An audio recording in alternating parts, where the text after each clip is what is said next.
সম্মানিত ভাই ও বন্ধুগণ, তাহলে আল্লাহর কোরআন, আল্লাহর নবীর জবান থেকে আল্লাহর কোরআন বর্ণনা করা হলো।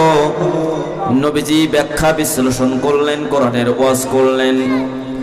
নবীজির জবান থেকে আল্লাহর কোরআন শুনে সবাই কিন্তু আবু বকর সিদ্দিক হয় নাই। আল্লাহর নবীর জবানি থেকে আল্লাহর কালাম শুনে কেউ আবু বকর হয়েছে, আবার কেউ আবুল হেকাম আবু জেহেল হয়ে গিয়েছে। ঠিক কিনা বলেন? এই জন্য আমাদের এই সমাজে অসংখ্য অগণিত রাজধানীতে শুরু করে প্রত্যন্ত অঞ্চল পর্যন্ত কত আল্লাহর কোরআনের মাহফিল, কত ওয়াজ মাহফিল, তাফসীর মাহফিল, সিরাত মাহফিল, সেমিনার, সিম্পোজিয়াম, কত অনুষ্ঠান হচ্ছে। দুঃখজনক হলেও সত্য, মানুষের পরিবর্তন কেন হচ্ছে না? অথচ এই কোরআন এই পৃথিবীতে এসেছে মানুষের খাসিয়াতকে, মানুষের অভ্যাসকে পরিণত করে শয়তানের গোলামি থেকে মুখ ফিরিয়ে আল্লাহর গোলাম বানানোর জন্য এই পৃথিবীতে আল্লাহর কোরআন এসেছে। যারা বলেন সুবহানাল্লাহ। সম্মানিত ভাই বন্ধুগণ, গভীর মনোযোগ আকর্ষণ করছি। আল্লাহর কোরআনের আলোচনা যখন হবে, আল্লাহ রাব্বুল আলামিন বলেন কথা বলা যাবে না, খাওয়া দাওয়া করা যাবে না, সাইড টক করা যাবে না, পারস্পরিক তোমরা যদি কথা বলো, হট্টগোল করো। আবু জেহেলরাও কিন্তু এই কাজই করেছিল। আবু জেহেল বিদায়ের ১৫০০ বছর পরে এসেও যদি কেউ ওই একই কাজ করে, ওইগুলাকে আপনি কিভাবে আবু জেহেলের দল থেকে আপনি আল্লাহর নবীর দলে আনবেন? ওরা তো নিজেরাই, ওরা হেদায়েতের মুহতাজ নয়, ওরা তো আল্লাহর নবীর দলে ওরা আসতে চায় না, ওরা তো আবু জেহেলের দলেই থাকতে চায়। সম্মানিত ভাই বন্ধুগণ, আল্লাহ রাব্বুল আলামিন সূরা আরাফের ২০৪ নম্বর আয়াতে আল্লাহ পাক বলেন, যখন কোরআনের আলোচনা হবে খেয়াল করে শোনো, ওয়াইযা কুরিয়াল কুরআনু ফাসতামিউ লাহু ওয়া আনসিতু লাআল্লাকুম তুরহামুন। জোরে জোরে বলেন আল্লাহু আকবার। আরো জোরে বলেন আল্লাহু আকবার। আল্লাহ পাক বলছেন, যখন কোরআনুল কারীমের তেলাওয়াত হবে, কোরআনুল কারীমের আলোচনা হবে, ব্যাখ্যা বিশ্লেষণ হবে, ওয়াজ হবে, নসিহত হবে, তখন তোমাদের কাজ হচ্ছে দুইটা। জোরে বলেন কয়টা? আরো জোরে বলেন কয়টা? নাম্বার 1 হচ্ছে তোমরা তখন চুপ থাকবে। চুপ করে দিলের যে কান আছে সেই কান দিয়ে তোমরা শ্রবণ করতে থাকবে, পারস্পরিক কথা বলবে না। যদি তোমরা এই কোয়ালিটি অর্জন করতে পারো, তাহলে তোমরা আল্লাহ পাকের রহমত প্রাপ্ত বান্দাদের দলভুক্ত হয়ে যাবে। জোরে বলেন সুবহানাল্লাহ। আল্লাহর কোরআনের মাহফিল পৃথিবীর সবচেয়ে দামি মাহফিল, দামি মাজলিস। এখানে যারা এখানে বসবে, যারা আসবে, ওয়া নাযালাত আলাইহিমুস সাকিনা, আল্লাহ পাক তাদের উপরে আকাশ থেকে তাদের উপরে সাকিনা, আল্লাহ পাকের দয়া, আল্লাহ পাকের রহমত বর্ষণ করতে থাকবেন। সুবহানাল্লাহ বলেন। সাথে সাথে এই মানুষগুলোকে নিয়ে আল্লাহ পাক ফেরেশতাদের সামনে গর্ব করতে থাকবেন, আমার বান্দারা আমার কোরআন শোনার জন্য, আমার রাসূলের সুন্নাহ শোনার জন্য তারা উদ্গ্রীব হয়ে আছে। আমার বান্দারা কি চায়? আমরা বলেন তো কি চাই? আমরা আল্লাহর খুশি চেয়ে আল্লাহ পাককে খুশি করতে চাই এবং আমরা জাহান্নাম থেকে মুক্ত হতে চাই। যদি এই নিয়তেই মন মানসিকতা নিয়ে আমরা বসতে পারি, আল্লাহ পাক ফেরেশতাদেরকে বলবেন, ফেরেশতারা আমার বান্দা বান্দিরা জান্নাত দেখে নাই, জাহান্নাম দেখে নাই, আমাকে দেখে নাই, নবী দেখে নাই, আসমানি কিতাব যে আল্লাহ পাক নবীর উপর অবতীর্ণ করেছেন এটাও আমার বান্দা বান্দিরা দেখে নাই। কোনো কিছু না দেখে যখন তারা বিশ্বাস করেছে, তোমরা সাক্ষী থাকো আমার বান্দা বান্দিগুলোকে আমি মাফ করে দিলাম। সুবহানাল্লাহ বাড়ি যে হবে, জোরে বলেন সুবহানাল্লাহ। সম্মানিত ভাইরা, আমাদের বাঁচতে হবে। আমি আজ ৬৬ নম্বর সূরা, সূরা তাহরিম থেকে আমি আপনাদের খেদমতে ৬ নম্বর আয়াতে কারিমা তেলাওয়াত করেছি। সূরাটির নাম হচ্ছে সূরাতুত তাহরিম। বলেন তো কি নাম? কোরআনুল কারীমের ৬৬ নম্বর সূরা, সূরা তাহরিম। রাসূল কারীম সাল্লাল্লাহু আলাইহি সাল্লামের মাদানী জিন্দেগিতে সূরাটি নাজিল হয়েছিল। সূরা তাহরিম, তাহরিম শব্দের অর্থ হচ্ছে নিষিদ্ধকরণ। এই সূরার প্রারম্ভে বা সূচনায় আল্লাহ রাব্বুল আলামিন চমৎকার একটি ঘটনা এখানে উল্লেখ করেছেন। সময় সাপেক্ষে আমরা সেটা বলার চেষ্টা করব, যদিও আজ আমার সেটা আলোচ্য বিষয় নয়। আজ আমরা ৬ নম্বর আয়াতের উপরে আপনাদেরকে নিয়ে কিছু কথা বলার চেষ্টা করব। এবং যেহেতু আমার মা বোনেরাও সম্ভবত আশেপাশে আপনাদের থেকে কয়েক গুণ বেশি এসেছেন, মা বোনেরা তারা সব জায়গায় তাদের উপস্থিতি অনেক বেশি। আমরা আশা করি আমার মারা, তারা যেহেতু জাতি গড়ার, মানুষ গড়ার তারা হচ্ছে কারখানা, যদি আজ তারা যদি ভালো মানুষ হতে পারে, তাদের পেট থেকে আল্লাহ রাব্বুল আলামিন হযরত কাদের বরমির আব্দুল কাদের জিলানী, মহিউদ্দিন চিশতি, বড় বড় যে আল্লাহর ওলি যারা আলেম ওলামা, আল্লাহ পাক তাদের পেট থেকে বের করে দিবেন। এই জন্য আমার মা বোনেরা যেহেতু এখানে এসেছেন, তাদের ব্যাপারেও কোরআনুল কারীমের 33 নম্বর সূরা সূরা আহজাবের 59 নম্বর আয়াতে কারিমা তেলাওয়াত করেছি। আর রাসূল করিম সাল্লাল্লাহু আলাইহি ওয়াসাল্লামের অসংখ্য অগণিত হাদিসের মধ্য থেকে এক টুকরো হাদিসে নবী পাঠ করেছি। আল্লাহ রাব্বুল আলামিন যদি তৌফিক দান করেন, তাহলে তেলাওয়াতকৃত 2টি আয়াত এবং এক টুকরা হাদিসে নববী, এটার উপরেই আমরা কিছু কথা আজ আমরা আলোচনা করার জন্য চেষ্টা করব। এবং আমাদের অল্প আলোচনার মধ্য থেকে ব্যাখ্যা বিশ্লেষণ অতি ব্যাপক হবে। আমরা আমাদের চলার পথের জন্য পাথর হিসেবে আমরা কিছু সংগ্রহ করে নিয়ে যেতে চাই। রাজি আছেন আপনারা? রাজি আছেন সবাই? শুধু শোনার মধ্যে সীমাবদ্ধ থাকলে হবে না, আমাদেরকে আল্লাহ তাআলার কাছেই ফিরে আসতে হবে। গুনাহ করেছেন পাহাড় পর্যন্ত, ফিরে আসুন, ভালো মানুষের সাথে সম্পৃক্ত হয়ে যান, দ্বীনি মার্কাজ মসজিদ মাদ্রাসার সাথে সম্পৃক্ত হয়ে যান, আলেম ওলামা সত্যবাদীদের সাথে সম্পৃক্ত হয়ে যান, তাদের সাথে বন্ধুত্ব স্থাপন করুন।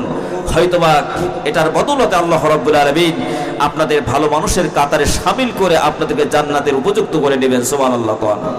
এই জন্য ভুল হয়েছে, ক্ষমা চাইতে হবে কার কাছে? অপরাধ করেছি, মাপ চাইতে হবে কার কাছে? শয়তানের কুমন্ত্রে পড়ে গুনাহ হয়ে গেছে। লা তুদাল্লাকা সিরাতাকাল মুস্তাকিম। শয়তান সব সময় চেষ্টা করবে সত্য এবং সঠিক পথের মাঝখানে সে বসে থাকবে। আমরা যাতে ভালো কাজ না করতে পারি, ভালো মানুষের সাথে মিশতে না পারি, ভালো জায়গায় বসতে না পারি, তার জন্য শয়তান সে বসে থাকবে মাঝ বরাবর। আল্লাহর কোরআনের এই সূরা আরাফের এই আয়াত অনুযায়ী দেখেন তো, শয়তান প্রায় সফল হতে চলেছে, ঠিক কিনা বলেন? শয়তান মাঝ বরাবর বসে আছে, আর এখান থেকে কয়েক গুণ লোক সেখানে ওই শয়তানের সামনে ওরা দর্শক হয়ে গেছে। আমরা আল্লাহ পাকের কাছে তাদের জন্য হেদায়েতের কামনা করছি। আল্লাহ পাক তাদেরকে হেদায়েতের মতো মহামূল্যবান দৌলত দিয়ে তাদের জীবনকে ধন্য করে দেন। সকলে বলেন আমিন। আরো জোরে বলেন আমিন। সম্মানিত ভাই বন্ধুগণ, শয়তানকে ময়দান থেকে তাড়িয়ে দিতে হবে। রাজি আছেন সবাই? শয়তানকে ময়দান থেকে তাড়িয়ে দিতে হবে। সকলে একটু সমস্যার উচ্চ কণ্ঠে পড়ি, আউযু বিল্লাহি মিনাশ শাইতানির রাজিম, বিসমিল্লাহির রহমানির রহিম।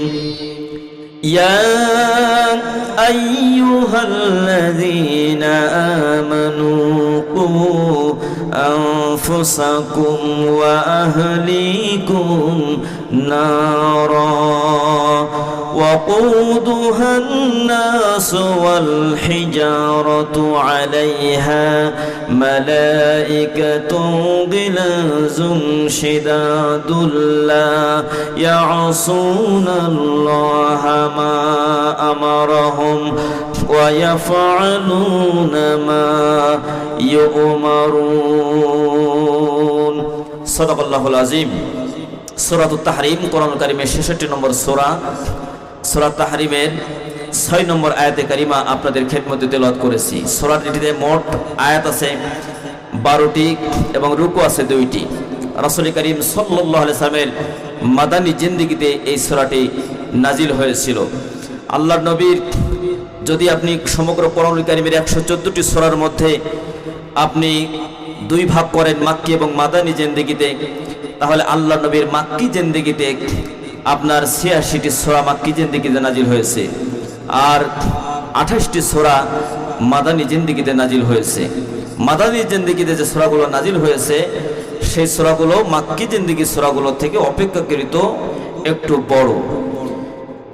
আমরা আজ যে সূরাটি তেলাওয়াত করেছি, এটা আল্লাহর নবীর মাদানী জিন্দেগিতে নাজিল হয়েছে। আসুন আল্লাহ পাক এখানে মুমিনদেরকে ডেকে কি বলছেন আল্লাহ পাক একটু খেয়াল করে শুনতে হবে। আল্লাহ রাব্বুল আলামিন সূরাতুত তাহরিমের 6 নম্বর আয়াতে আল্লাহ পাক মুমিনদেরকে ডাকলেন। আল্লাহ পাক ডাকলেন মুমিনদেরকে। বলেন তো আমরা মুমিন না কাফের? না মুনাফিক। কাফেরদের মধ্য থেকে মুনাফিক হয় না, মুমিনদের মধ্য থেকে, মুসলমানদের মধ্য থেকে নেফাকি রোগ ধরা পড়ে। যারা দ্বিমুখী নীতি অবলম্বন করে মুমিনদের মধ্যে, ওইগুলোই হচ্ছে মুনাফিক। আল্লাহ রাব্বুল আলামিন বলেন, যারা মুনাফিক তারা মনে করে যে আল্লাহ পাককেই যেন তারা ধোঁকা দিচ্ছে। ইন্নাল মুনাফিকিনা ইউখাদিউনাল্লাহা ওয়া হুয়া খাদিউহুম। যারা মুনাফিক, যাদের হৃদয়ে অন্তঃকরণে নেফাকি রোগ আছে, তারা মনে করে যে আল্লাহ পাক এবং মুমিনদেরকে তারা ধোঁকা দিচ্ছে, প্রতারিত করছে। মুমিনরা আল্লাহর দিকে আহ্বান করছে, আলেম ওলামা আল্লাহর দিকে আহ্বান করছে, আর তারা আমাদেরকে দেখে তারা হাসি তামাশা ঠাট্টা মশকরা করছে। আবার আপনি নবদীক্ষিত, আপনি মুসলমান, এর আগে আপনি সেইভাবে পালন করতে পারেন নাই, কিন্তু আলেম ওলামার কথা শুনে আপনার পরিবর্তন হয়ে গেছে। এখন আপনি ডাকছেন, ভাইরে বাপুরে আসো, ভালোর পথে আসো, ভালো কাজ করো, মসজিদে আসো, নামাজ আদায় করো, ভালো মানুষের সাথে চলো।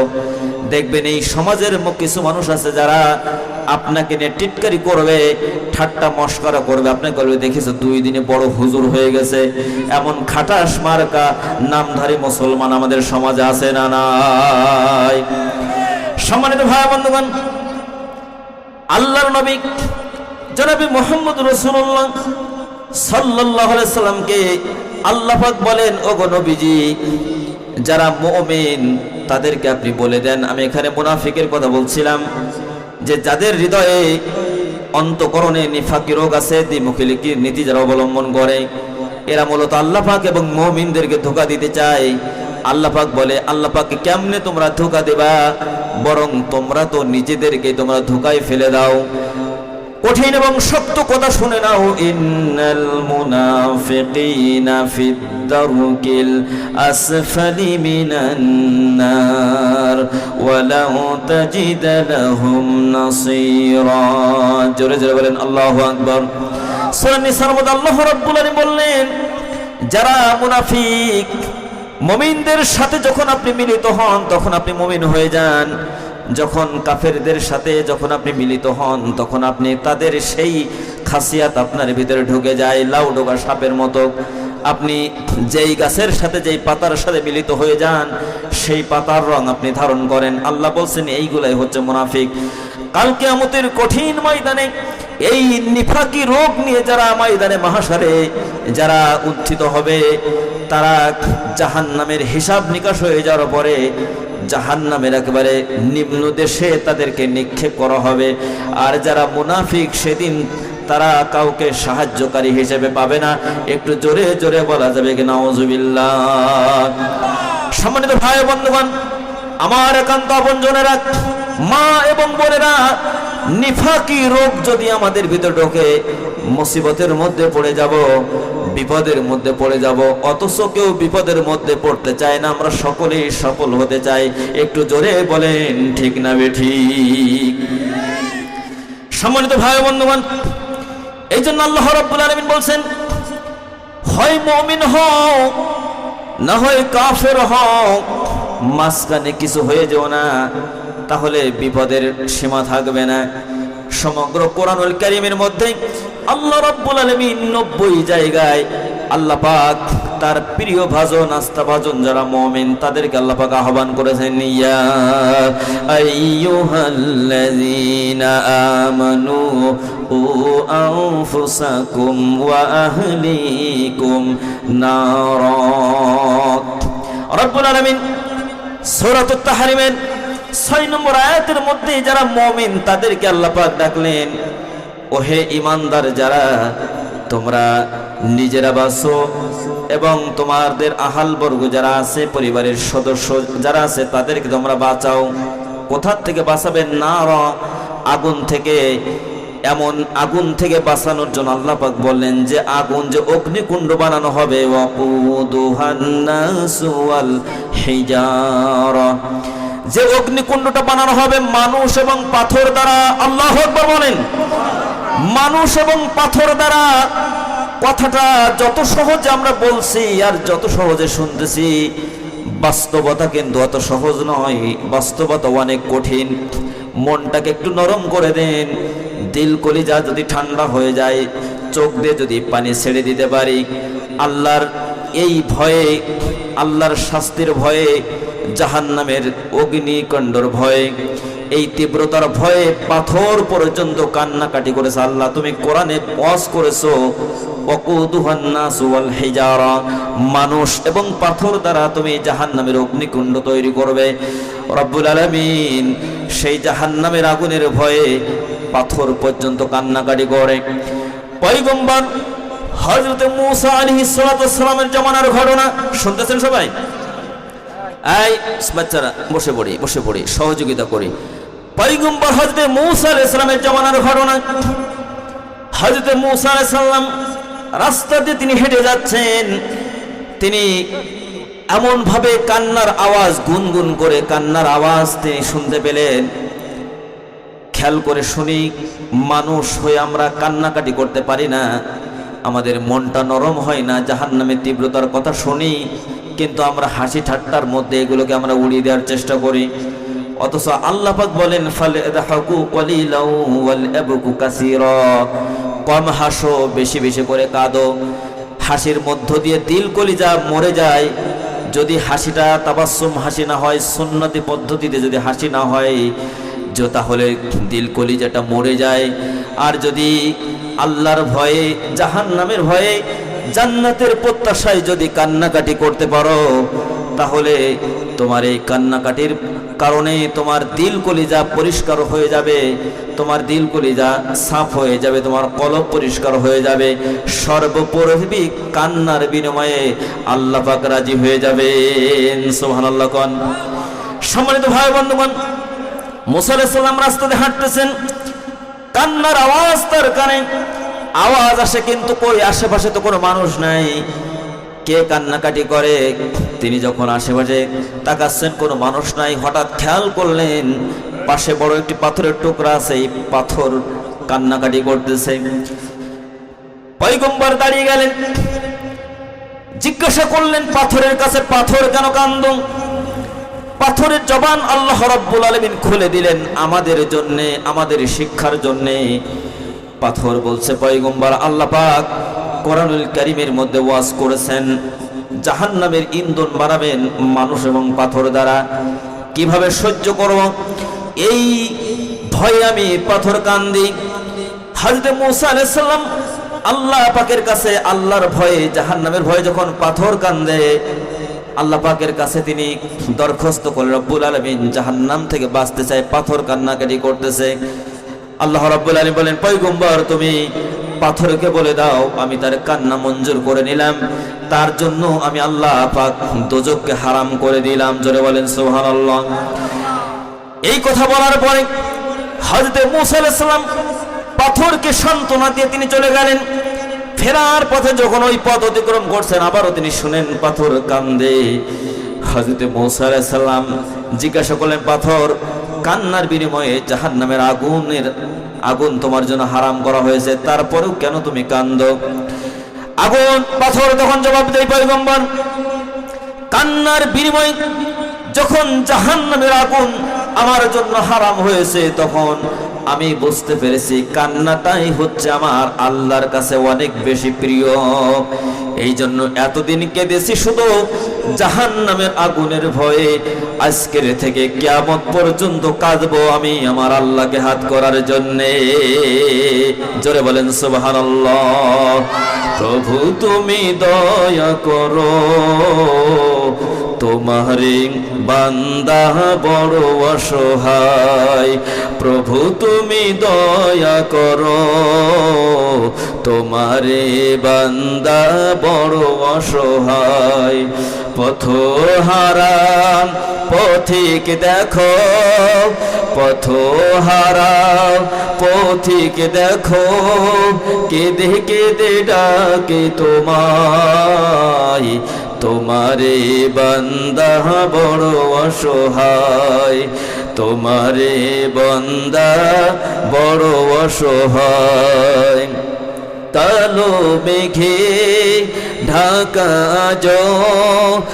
আমার মনের আকাশ, নতুন ভোরে উদয় করে করো এ আধার বিনাশ, এই অমানিসা দূর করো, এই অমানিসা দূর করো, তোমারও আলোক ছটাই, তোমারে বান্দা বড় অসহায়, প্রভু তুমি দয়া করো, তোমারে বান্দা বড় অসহায়, তোমারে বান্দা বড় অসহায়।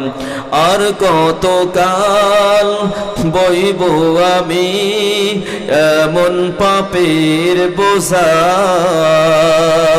দেখাও আমায় যে পথ তোমার অতি সরল সোজা, আধারে আর দিও না ঠেলে, আধারে আর দিও না ঠেলে, কখনো অবহেলায়, তোমারে বান্দা বড় অসহায়, প্রভু তুমি দয়া করো,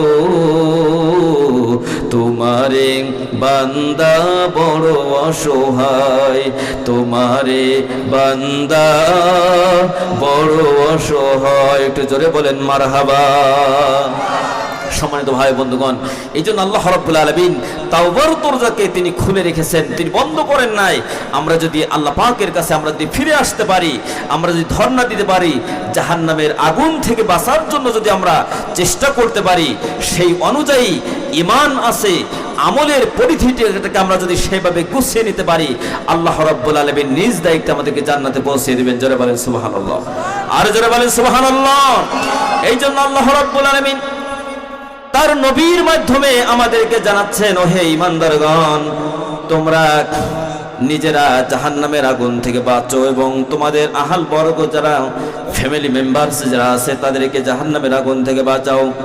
ওয়াকুদুহান নাস ওয়াল হিজারা, যেই জাহান্নামের অগ্নিকাণ্ড তৈরি করা হবে মানুষ এবং পাথর দ্বারা, এবং হিজারতু আলাইহা মালাইকাতুন গিলাজুন শিদাদ, সেখানে এমন নির্মম নিষ্ঠুর শক্ত মনের অধিকারী এমন ফেরেশতা সেখানে নিয়োগ করা থাকবে। লা ইয়াসুনাল্লাহ মা আমারহুম ওয়া ইয়াফআলুনা মা ইউমারুন, তারা আল্লাহ পাকের আদেশ ছাড়া, আদেশ পালন করা ছাড়া তারা আর কিছুই তারা করে না। আল্লাহ রাব্বুল আলামিন যা তাদেরকে আদেশ করেন তারা সেটাই করে। সেখানে আপনি যদি জান্নাতে যাওয়ার উপযুক্ত না হয়ে জাহান্নামে যাওয়ার যদি আপনি কারণ হয়ে যান, জাহান্নামের অধিবাসী যদি আপনি আমি হয়ে যাই, সেদিন আমরা দুনিয়ায় বিপদে পড়লে যেমন আমাদের পক্ষে কথা বলার জন্য লোক থাকে, বিপদ থেকে বাঁচানোর জন্য লোকের অভাব হয় না। আমি যদি কোনো রাজনৈতিক দলের সদস্য হই, বিপদে পড়েছি, মুসিবতে পড়েছি, টাকার প্রয়োজন, ডিফেন্সের প্রয়োজন, সর্বপ্রকার সহযোগিতা আমার জন্য খোলা থাকে, সব লাইনগুলো আমাদের জন্য পরিষ্কার করা থাকে, উন্মুক্ত থাকে। কিন্তু কালকে আমাদের কঠিন ময়দানে যদি কোনো ব্যক্তি জাহান্নামের উপযুক্ত হয়ে যায়, যদি কোনো ব্যক্তি বিপদ মুসিবতের মধ্যে পড়ে যায়, সেদিন এমন ন্যূনতম কোনো মায়া, কোনো মমতা, কোনো মহব্বত সেখানে থাকবে না। যে ফেরেশতারা সেখানে নিয়োজিত থাকবেন, দায়িত্ব থাকবেন, তারা সেখানে আপনার সাথে নিষ্ঠুর আচরণ করবে। কেননা এই নিষ্ঠুর আচরণ করা হবে জাহান্নামের মধ্যে। এই সুসংবাদ বা দুঃসংবাদ যেটাই বলেন, এটা মৃত্যুর আগ পর্যন্ত আমাদেরকে শোনানো হয়েছে কি হয় নাই? আপনি যখন জাহান্নামে যাবেন, ফেরেশতারা আশ্চর্যিত হয়ে যাবে, কেন আসলি জাহান্নামে? আলাম ইয়াতিকুম নাযীর, তোদের সামনে কি কোনো ভীতি প্রদর্শক কেউ তোদের সামনে যায় নাই? কেউ কি তোদেরকে সাবধান করে নাই? কেউ কি তোদেরকে সংশোধনের জন্য চেষ্টা করে নাই? জাহান্নাম যে ভালো জায়গা নয়, খারাপ জায়গা, এ ব্যাপারে তোদেরকে এই সত্য বাস্তব বিষয়টাকে তোদের সামনে কেউ তুলে ধরে নাই, তারা তখন কি বলবে? বলার তো কিছুই থাকবে না। তারা বলবে ওয়াকালু লাউ কুন্না নাসমাউ আও নাকিলু মা কুন্না ফি আসহাবিস সাঈর। জোরে বলেন আল্লাহু আকবার। রব্বুল আলামিন বলেন, সেই দিন আমি সেই প্রশ্নপত্র তোমাদের সামনে ফাঁস করে দিলাম। সেদিন যদি বিপদ মুসিবতগ্রস্ত হয়ে যাও, জাহান্নাম খারাপ জায়গা, এই জাহান্নামে যাতে তোমরা না যাও। সেদিন যারা জাহান্নামে হবে, সেদিন তাদের কষ্ট এবং তীব্রতা এমন ভাবে তাদেরকে গ্রাস করবে, লাঞ্ছনা গঞ্চনা তাদেরকে চতুর্দিক থেকে চেয়ে ধরবে। সেদিন তারা বিপদ এবং মুসিবতগ্রস্ত হয়ে তারা লজ্জা অপমান তারা সহ্য করতে থাকবে, করার তো সেখানে কিছুই থাকবে না। তারা বলবে যে আসলে তো আমাদের কাছে বিধি প্রদর্শক গিয়েছিল, পথ প্রদর্শক গিয়েছিল, নবীদের কথা আমরা শুনি নাই, নবীদের কথা আমরা মানি নাই। নবীদের কথাগুলি যদি শুনে নিতাম, নবীদের দেখানো অনুসৃত পথে যদি আমরা জীবন পরিচালনা করতাম, আলেম ওলামার কথা যদি আমরা শুনতাম, তাহলে এমন যন্ত্রণাদায়ক জাহান্নামে আমাদেরকে নিক্ষিপ্ত হতে হতো না, এমন জাহান্নামে আমাদেরকে আসতে হতো না। সেই দিন আফসোস করতে থাকবে, এমন আফসোস যে ওই আফসোস যতই করা হোক না কেন, ওই আফসোস জাহান্নামীদের জন্য একেবারে বিন্দু পরিমাণ কোনো উপকারে আসবে না, ওই আফসোস তাদের কোনো কাজে আসবে না। জোরে বলেন নাউজুবিল্লাহ। আমার ভাই বন্ধুগণ, আল্লাহ রাব্বুল আলামিন নবীকে প্রেরণ করলেন এবং নবীজিকে বললেন, ও নবী, আমি তো আপনাকে প্রেরণ করেছি। ইয়া আইয়ুহান নাবিয়্যু ইন্না আরসালনাকা শাহিদাও ওয়া মুবাশশিরাও ওয়া নাযীরা। আল্লাহ রাব্বুল আলামিন বলেন, নবীজি, আমি যেমন আপনাকে উম্মতের জন্য আমি সাক্ষ্যদাতা হিসেবে আমি আপনাকে প্রেরণ করেছি, আপনি হলেন মুবাশশির, আপনি সুসংবাদদাতা, অনুরূপভাবে আপনি হলেন নাজির, আপনি ভীতি প্রদর্শনকারী। কোন পথে জীবন পরিচালনা করলে? ভালো পথে জীবন পরিচালনা করলে, নবীদের দেখানো পথে, নিয়ামত প্রাপ্তদের দেখানো পথে, তারা যেই পথে জীবন পরিচালনা করেছেন সেই পথে যারা জীবন পরিচালনা করার জন্য সিদ্ধান্ত গ্রহণ করবে, আল্লাহ রাব্বুল আলামিন তাদের জন্য নবীজিকে বানিয়েছেন, তাদের জন্য মুবাশশির ও নবী সুসংবাদ শুনিয়ে দেন। আর এটা যারা গ্রহণ করবে, আপনি তাদের জন্য জান্নাতে যাওয়ার জন্য আপনি তাদের জন্য মুবাশশির। আর যারা এটাকে গ্রহণ করবে না, নবীর দেখানো পথেই জীবন পরিচালনা করবে না, আল্লাহ এবং আখিরাতের প্রতি বিশ্বাস স্থাপন করবে না, ওগো নবীজি, আপনি তাদের জন্য হলেন নাজির, আপনি ভীতি প্রদর্শন করেন। যদি এইভাবেই জীবন তারা পরিচালনা করে এবং শেষ পর্যন্ত এটা অব্যাহত থাকে, তাদের শেষ অবস্থা কোথায় হবে, কত নির্মম, কত নিষ্ঠুর ভাবে তাদেরকে সেখানে প্যারেড দেওয়া হবে, টাইট দেওয়া হবে, শাস্তির সম্মুখীন করা হবে। ওগো নবীজি, আপনি সেটা তাদের সামনে পরিষ্কার করে বলে দেন। আমি মানুষকে জ্ঞান দিয়েছি, আমি এলেম দিয়েছি, আকল দিয়েছি, মানুষের সামনে আমি দুইটি পথকে আমি উন্মুক্ত করে দিয়েছি। আলাম নাজআল লাহু আইনাইনি ওয়া লিসানাও ওয়া শাফাতাইন ওয়া হাদাইনাহুন নাজদাইন। আল্লাহ পাক বলেন, আমি মানুষকে ঠোঁট দান করলাম, চক্ষু দান করলাম, আমি আল্লাহ রাব্বুল আলামিন তাদের জন্য দুইটা পথকে আমি উন্মুক্ত করে দিলাম। চাইলে সিরাতুল মুস্তাকিমের পথে জীবন পরিচালনা করে সফলতার মালা গলায় পরে আল্লাহর জান্নাতে যাওয়ার জন্য উপযুক্ত হয়ে যেতে পারো। আর যদি তুমি সেই পথে জীবন পরিচালনা করতে ব্যর্থ হয়ে যাও, তাহলে জাহান্নামে যাওয়ার জন্য যে গোমরাহি যে পথ, আবু জেহেল, ফিরআউন, নমরুদ, উবাই ইবনে খালফের যেই পথে জীবন পরিচালনা করে তারা ক্ষতিগ্রস্ত হয়েছে, চাইলে তুমি সেই পথেও জীবন পরিচালনা করতে পারো। তোমার সামনে সব কিছু উন্মুক্ত করে দিলাম, এখন সিদ্ধান্ত তোমাকে নিতে হবে, তুমি জান্নাতে যেতে চাও না জাহান্নামে যেতে চাও। জোর করে কেউ সিদ্ধান্ত আমাদের উপরে চাপিয়ে দিবে না। আমাদেরকে আল্লাহ পাক বিবেক দিয়েছেন, স্পষ্ট করে দিয়েছেন আমাদের সামনে সবকিছু, এখন সিদ্ধান্ত নিতে হবে আমাদের। জোরে বলেন ঠিক না বেঠিক? আমার ভাই বন্ধুগণ, আল্লাহ রাব্বুল আলামিন বলেন, সাবধান করেন নবীজি, আপনি জাহান্নাম থেকে বাঁচানোর জন্য চেষ্টা করেন। ওগো নবীজি, আপনাকে আমি শাহিদ বানালাম, আমি আপনাকে মুবাশশির বানালাম, যাদের হেদায়েত যাদের নসিবে আছে তারা সহজেই গ্রহণ করে নিবে। আবু জেহেল আল্লাহর নবীকে গ্রহণ করতে পারে নাই, অপরদিকে আবু বকর সিদ্দিক রাদিয়াল্লাহু তাআলা আনহু নবীজির মেরাজের ঘটনাকে বিশ্বাস করে তিনি সিদ্দিক আকবর হয়ে গেলেন।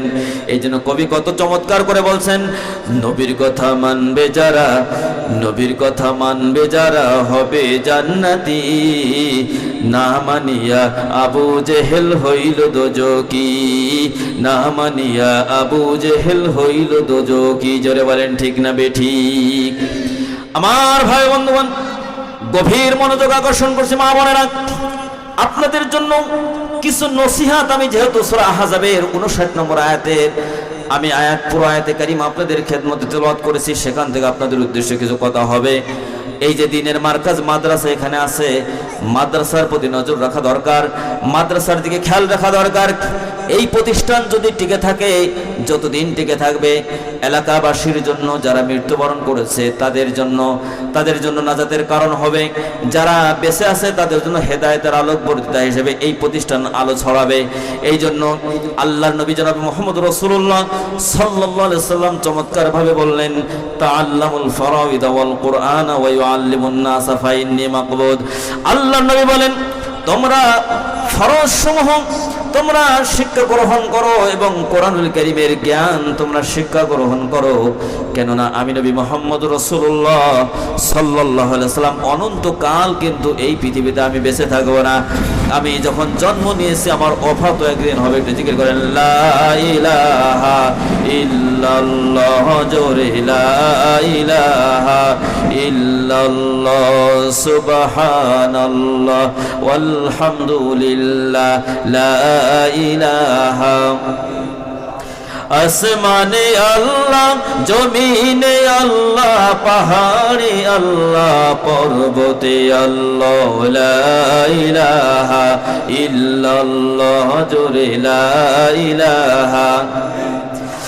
হায়াতে আল্লাহ, মৌতে আল্লাহ, কবরে আল্লাহ, হাসরে আল্লাহ, লা ইলাহা ইল্লাল্লাহ, লা ইলাহা ইল্লাল্লাহ, লা ইলাহা ইল্লাল্লাহ মুহাম্মাদুর রাসূলুল্লাহ সাল্লাল্লাহু আলাইহি ওয়াসাল্লাম। ভাইরা, কষ্ট হচ্ছে আপনাদের? কষ্ট হচ্ছে? জাহান্নাম থেকে বাঁচতে আমরা চাই কি চাই না?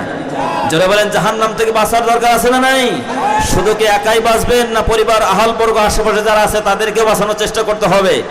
অনেকে আছে, পিতা তিনি সকালবেলায় যখন আপনার ফজরের আজান এসেছে মসজিদ থেকে, তিনি ঘুম থেকে উঠলেন, পবিত্রতা অর্জন করলেন, এমনভাবে তিনি ঘুম থেকে উঠেছেন, বিছানা ছেড়েছেন, আশেপাশে তার মনি আছে 20 বছর 22 বছর 24 বছর বয়স, মনিদেরকে ডাকা যাবে না, তারা যেন টের না পায়। এরকম পিতা আছে না?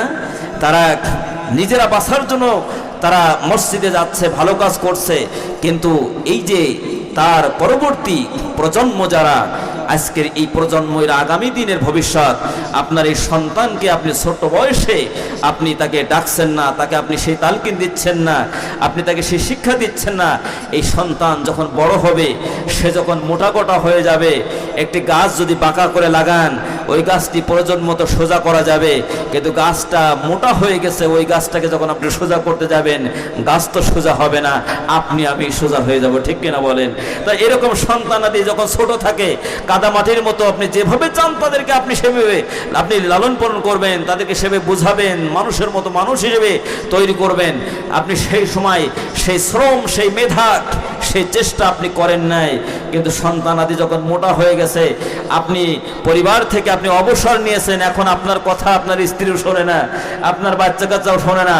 এখন আপনি হয়তোবা তাবলিগে গিয়েছেন, হয়তোবা চরমায় গিয়েছেন, কোনো আলেম ওলামার কোনো বক্তব্য শুনেছেন, এরপরে হয়তোবা একটা পরিবর্তন হয়েছে। এমন বেনামাজি সন্তানের সাথে সংশ্লিষ্টতা থাকতে পারে না, তাদেরকে বিছানা আলাদা করে দাও, তাদেরকে তোমার খাবারের থেকে আলাদা করে দাও, স্টেপ বাই স্টেপ পদক্ষেপ গ্রহণ করো। যখন আপনি পুরোপূর্ণভাবে আপনি পরিবার থেকে আপনি একরকম বিচ্ছিন্ন, আপনি ডিসপার হয়ে গেছেন, আপনার কোনো প্রভাব এখন চলে না, তখন আপনি এসে বললেন, যদি তুমি নামাজ কালাম না পড়ো, ভালো কাজ না করো, তাহলে কালকে থেকে তোমার খাওয়া দাওয়া বন্ধ। চাচা ভুলেই গেছে, জানেই না যে চাচা এখন যে সন্তানকে শাসন করতে যাচ্ছে, সেই সন্তানের খাবার খেয়ে চাচার জীবন বাঁচে, ঠিক কিনা বলেন? তাহলে যখন শাসন করা দরকার ছিল তখন আপনি শাসন করেননি। এই জন্য আমি আক্ষেপের সাথে আফসোসের সাথে আমি একটি গজল আপনাদেরকে শোনাতে চাই, শুনবেন আপনারা?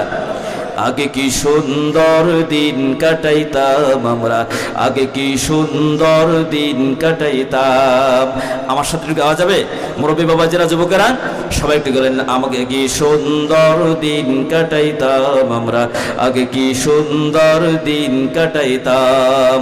এলাকার ছেলে মেয়ে সকালে নাস্তা খেয়ে, এলাকার ছেলে মেয়ে সকালে নাস্তা খেয়ে, আরে আমপারা কায়দা নিয়া মক্তবে যাইতাম ভাইরে, আমপারা কায়দা নিয়া মক্তবে যাইতাম।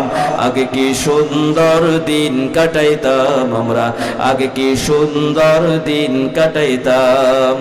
নামাজের সময় হলে মসজিদে যাইতাম চলে, বড়রা ডাকতো মোদের ফজরের আজান হলে। জোরে বলেন ঠিক না বেঠিক? নামাজের সময় হলে মসজিদে যাইতাম চলে, বড়রা ডাকতো মোদের ফজরের আজান হলে। ওয়াকিয়া ইয়াসিন পড়তাম প্রতিদিন, ওয়াকিয়া ইয়াসিন পড়তাম প্রতিদিন। আরে অভাবের মাঝেও তখন শান্তি যে পাইতাম ভাইরে, অভাবের মাঝেও তখন শান্তি যে পাইতাম।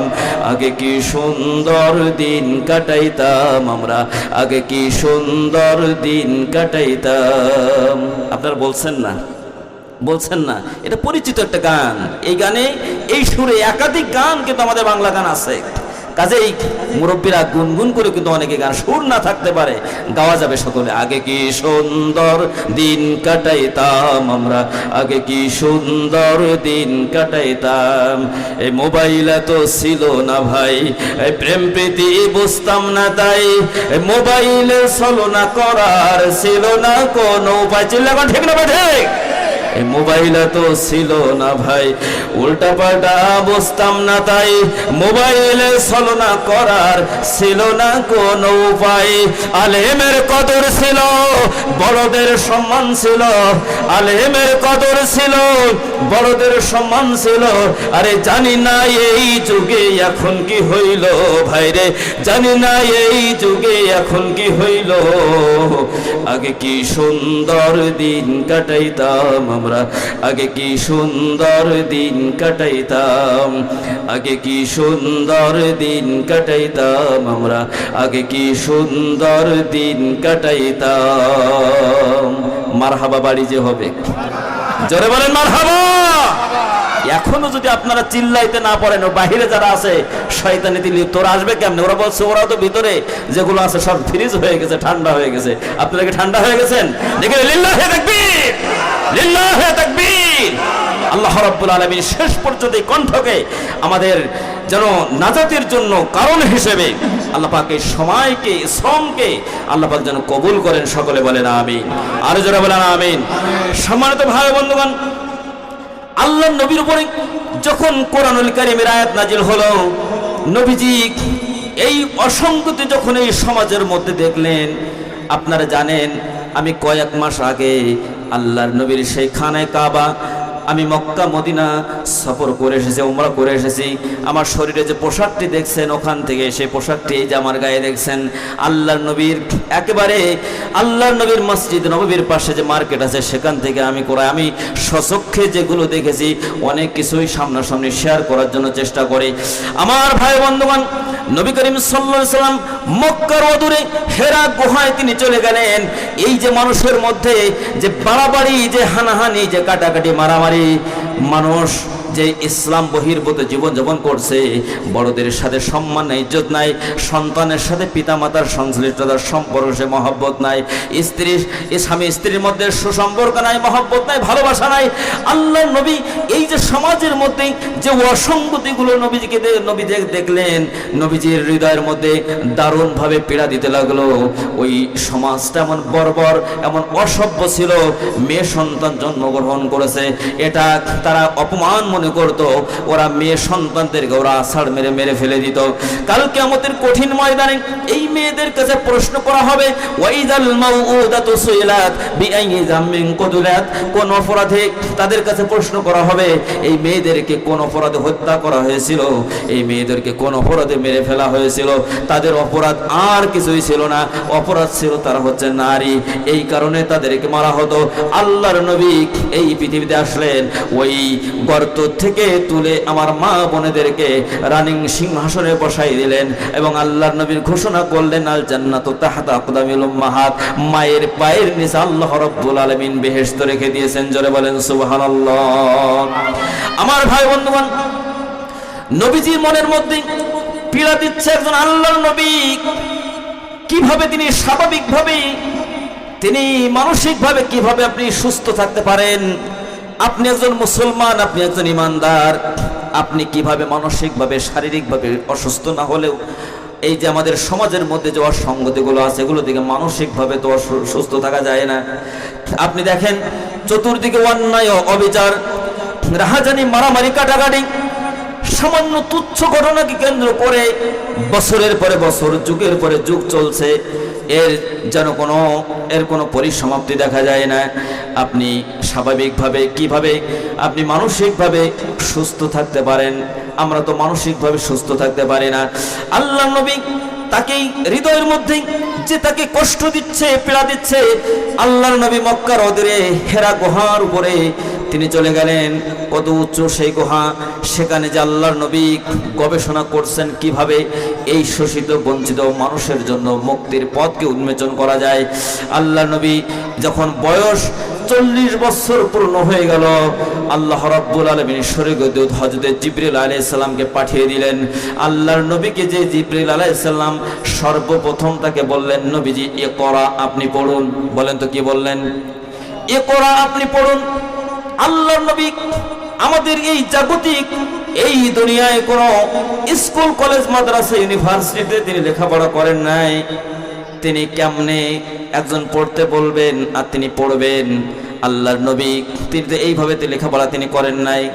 আল্লাহর নবী এই পৃথিবীতে যেহেতু নিজে শিক্ষক হিসেবে আগমন করেছেন, এই জন্য আল্লাহ রাব্বুল আলামিন বিশ্ব নবীকে এই দুনিয়ার সামান্য শিক্ষকদের কাছ থেকে আল্লাহ পাক তাকে কি শিখাবেন? এই জন্য মেরাজের রজনীতে আল্লাহ রাব্বুল আলামিন দুনিয়ার সমস্ত গতিকে বন্ধ করে দিয়া তার হাবিবকে আরশে আজিমে নিয়া দুনিয়ার সকল গতি বন্ধ করে দিয়ে আল্লাহ পাক তার হাবিবকে সেখানে নিজ হাতে পড়িয়েছেন। তার মানে আল্লাহ রাব্বুল আলামিন তার হাবিবের শিক্ষক নিজেই হয়ে গিয়েছেন। যারা বলেন সুবহানাল্লাহ। আমার ভাই বন্ধুগণ, আল্লাহর নবী তিনি গুহায় তিনি আসেন। এরপর হযরত জিবরিল আলাইহিস সালাম নবীজিকে বললেন, নবীজি আপনি পড়ুন। আল্লাহর নবী বললেন, মা নবী করিন, আমি তো পড়তে জানি না, আমি কি পড়ব? এইভাবে নবীজি অস্বীকৃতি তিনি জ্ঞাপন করছেন। আর জিবরিল আমিন তার বুকের সাথে আল্লাহর নবীকে সজোরে ধরে চাপ দিচ্ছেন, এরপরে ছেড়ে দিচ্ছেন, আবার বলছেন নবীজি আপনি পড়েন। আল্লাহর নবী বলেন, মা নবী করিন, আমি তো পড়তে জানি না, কি পড়ব? এরপরে তিনবারের বার হযরত জিবরিল আমিন বলেন, নবীজি আপনি পড়েন, ইকরা বিসমি রাব্বিকাল্লাযী খলাক। ওগো নবীজি আপনি পড়ুন আপনার রবের নামে, যেই রব আপনাকে সৃষ্টি করেছেন। আমার ভাই বন্ধুগণ, আল্লাহ রাব্বুল আলামিন প্রথমে কিন্তু নামাজ আদায় করার জন্য বলেন নাই, যাকাত দেওয়ার জন্য বলেন নাই, হজ করার জন্য বলেন নাই, কোরবানি করার জন্য বলেন নাই। আল্লাহ পাক বলেছেন এইগুলো করার জন্য যে ইলম অর্জন করা লাগে সেইটা আগে করো, তারপরে বাস্তব ময়দানে প্রতিফলন ঘটাও। কিন্তু আমরা জানি না, বুঝি না, জানার চেষ্টা করি না। যারা জানে তাদের কাছে আমরা যাই না, ঠিক কিনা বলেন? আল্লাহ পাক সূরা আম্বিয়ার 7 নম্বর আয়াতে বললেন, ফাসআলু আহলাল যিকরি ওয়া আনতুম লা তা'লামুন। তোমরা তাদের কাছ থেকে জেনে নাও যা তোমরা জানো না, জানলে ওয়ালাদের কাছ থেকে তোমরা জেনে নাও। যদি তোমরা জেনে নিতে পারো তাহলে তোমাদের মধ্যে যে অন্ধকার আছে সেগুলো আস্তে আস্তে আলোয় আলোকিত হয়ে যাবে। আমার ভাই বন্ধুগণ, নবীজিকে জিবরিল আমিন ছেড়ে দিলেন। সূরা আলাকের প্রথম 5 আয়াত দিলেন নবীজি। জ্বর এসে গেছে, থরথর করে কাঁপতে কাঁপতে নবীজি বাড়ি চলে এসেছেন।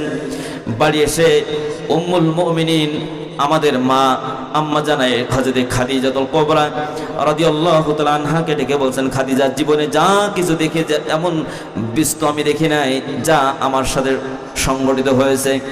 খাদিজা শেখ বুকের সাথে আমাকে এমন ভাবে সজোরে চাপ দিয়েছে, আমার কাছে মনে হয়েছে আমার বুকের হাড়গুলো যেন ভেঙে টুকরা টুকরা হয়ে গেছে। ও খাদিজা, জ্বর এসেছে, জাম্মিলুনি জাম্মিলুনি, আমাকে কম্বল দিয়ে আচ্ছাদিত করে দাও, ঢেকে দাও। হযরত খাদিজা, আমার মা বোনেরা গভীর মনোযোগ সহকারে কথাগুলো শোনার চেষ্টা করবেন। স্বামীকে যদি ভালো কাজে আপনি সহযোগিতা করতে না পারেন, ভালো কাজের সাথী যদি না হতে পারেন, আপনার স্বামী কিন্তু ভালো কাজে বেশি দূর আগাতে পারবে না। এই জন্য স্বামী স্ত্রী মিলেই কিন্তু একটি সুন্দর পরিবার গঠন করতে হবে। সর্বোপরি একটি সুন্দর সমাজ গঠনের জন্য আমাদের সকলকে সমন্বিত প্রচেষ্টার মাধ্যমে কিন্তু আমাদের সেই কাজটি করতে হবে। এককভাবে কিন্তু সমাজের অসঙ্গতি দূর করা যায় না, ঠিক কিনা বলেন? সম্মানিত ভাই বন্ধুগণ, তারপরেও তো নবীজি জ্বর এসেছে, খাদিজা আমাকে ঢেকে দাও। হযরত খাদিজাতুল কুবরা রাদিয়াল্লাহু তাআলা আনহা এমন কঠিন মুহূর্তে নবীজিকে সান্ত্বনা দিচ্ছেন। আল্লাহর নবীকে বলছেন, আপনি ভয় পাচ্ছেন কেন, হতাশ হচ্ছেন কেন? আপনার কাছে আমার বিশ্বাস, আপনি যে মহত্তম চরিত্রের উপরে আপনি প্রতিষ্ঠিত আছেন, আপনার কাছে কোনো জিন, কোনো ভূত প্রেত আপনার কাছে আসতে পারে না। আমার বিশ্বাস আপনার কাছে সেই স্বর্গীয় দূত এসেছেন, যিনি এসেছিলেন হযরত দাউদ আলাইহিস সালামের জাবুর কিতাব নিয়ে, যিনি এসেছিলেন মুসা আলাইহিস সালামের ইনজিল তাওরাত কিতাব নিয়ে, যিনি এসেছিলেন ঈসা আলাইহিস সালামের উপরে ইনজিল কিতাব নিয়ে এসেছিলেন। আমার বিশ্বাস তিনি আপনার কাছে এসেছেন, সুতরাং ভয়ের কোনো কারণ নাই। আপনার নবুয়তের উপরে আমি সাক্ষ্য দিতে সর্বপ্রথম আপনার উপরে আমি ঈমান আনলাম। লা ইলাহা ইল্লাল্লাহু মুহাম্মাদুর রাসূলুল্লাহ সাল্লাল্লাহু আলাইহি ওয়াসাল্লাম। হযরত খাদিজাতুল কুবরা রাদিয়াল্লাহু তাআলা আনহা সর্বপ্রথম তিনি বিশ্বাস স্থাপন তিনি করেছেন, আল্লাহর নবীর হাতকে তিনি শক্ত করেছেন। সম্মানিত ভাই বন্ধুগণ, তারপরে নবীজির শরীর কাঁপতেছে, জ্বর এসে গেছে, নবীজি কম্বলে তলে আছেন। আল্লাহ রাব্বুল আলামিন তার পরবর্তী সময়ে সূরা মুদ্দাসসিরের প্রথম 5 আয়াত আল্লাহ পাক নাজিল করে দিলেন। নবীজিকে বললেন, ইয়া আইয়ুহাল মুদ্দাসসির কুম ফাআযির ওয়া রাব্বাকা ফাকাব্বির ওয়া সিয়াবাকা ফাতাহহির ওয়ার রুজসা ফাহজুর। জোরে বলেন আল্লাহু আকবার, আর জোরে বলেন আল্লাহু আকবার। নবীজিকে বলছেন, ও নবী, আপনাকে অনেক বড় দায়িত্ব দিয়ে আমি পৃথিবীতে প্রেরণ করেছি, আপনি কম্বল মুড়ি দিয়ে শুয়ে থাকবেন, এই জন্য তো আমি আপনাকে প্রেরণ করি নাই। সুবহানাল্লাহ কোন নবীজি এই পৃথিবীতে তিনি ১৫০০ বছর আগে দুনিয়ার সফর তিনি শেষ করেছেন, আমাদের দৃষ্টির অন্তরালে তিনি চলে গিয়েছেন। কাজেই আল্লাহর নবীর সেই রেখে যাওয়া কাজ যদি আলেম ওলামা যাদের মধ্যে সেই এলেম আছে, এই মসজিদ মাদ্রাসা এগুলো যদি এই কাজকে আঞ্জাম না দেয়, তাহলে নবীদের আনিত সেই মিশন এই সমাজ থেকে